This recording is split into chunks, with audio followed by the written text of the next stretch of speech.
Now, we've been doing this character development thing here, and we've got the videos where we've seen some characters on that video. Well, I've got news for you. We are excited because we're about to go live with the character development team right over here. So I'm going to dig right in with these guys. Welcome, you guys. It's great to see you. How are you? Good, good. Thanks for having us. Oh, man, it's good to have you with us. Yeah, give them a hand. That's great. These are our creative consultant team, and they flew in just to be with us to kind of wrap things up for the character development theme. So here's the question I have for you guys. We've been doing this for 5 weeks. I've got to ask you, what exactly have we been doing, and what have you been providing for us? I'll take that if y'all don't mind, right? Is that good? Okay. Well, here, I field about half a dozen questions every week about we don't understand what the point of your team is and your ideas aren't that good, et cetera, et cetera. Now listen, I'll give you a little leadership pointer that our team uses that I won't charge you for it. You can take that home with you. I wouldn't charge you guys. It'd be logistically impossible. So here's how it works. Our team, our mission statement, which is also an acronym, is this. It takes 4 key ingredients to come up with the great ideas to develop a character like Joseph. It takes focus. When they get off track, you got to reel them back in. It takes laughter. Boy, I love to laugh. Laughter it's contagious. I love it. It takes focused laughter. It takes a little bit of optimism. We've heard various feedback, mainly negative, but we keep our optimism. You gotta, always look up, and finally, takes a little something we call pizzazz. Oh, how can you have pizzazz? That little exclamation on the end. Pizzazz. So this is what we strive for, flops. And I gotta tell you, not a week goes by during this series, people say, boy, saw your team this weekend. That was a big old steaming flop you guys had. And I say, thank you, and that's what we're striving for, if that explains your question. Well, yeah, thank you very much for that. Well, this week, Joseph's character qualities are on humility and forgiveness. What have you learned about those qualities in the character development of Joseph? A thing about humility is, right, I say out of this table, right here, out of this team, I'd say, and I think everyone would agree with me, and I'm quite proud to admit it really, is that I'm probably the most humble one here. In fact, at one point in my life, I felt so humble, yeah, that I thought, might as well write a book about it, yeah?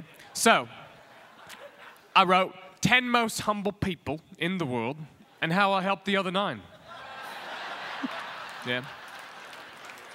May even be available at Daily Bread bookstores here that you got.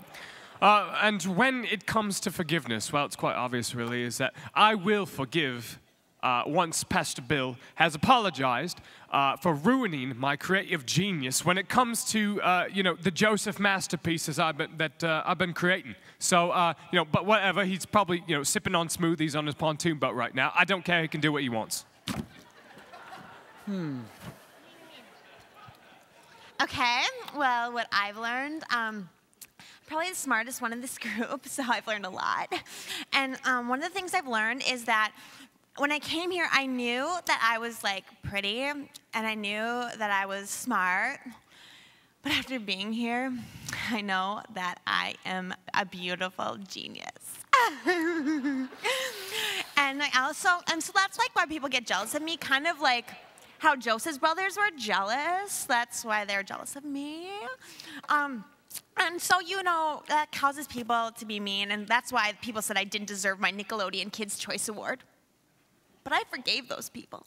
I forgave them because forgiveness is hot right now. I mean, Jen forgave Brad. Joseph forgave his brothers. And you have to forgive people because people can't help it. They're stupid and they don't have any fashion sense. Wow. Well, thanks for that. You know, we've tried to revamp the character of Joseph, and that's what we've been trying to do, but why would we do that? I believe I'm the one who's most qualified to answer this one, if you know what I'm saying. I got to ask you a little question here, Don. First question. Why was a revamp necessary? Why was D-Day necessary, Dan? It's Dean. Same root, Swedish, some Dean. Why was D-Day necessary? Why was the Olympics necessary, Don? Why was Ali versus Frazier 2 necessary? And the list goes on. And the kids, that's why.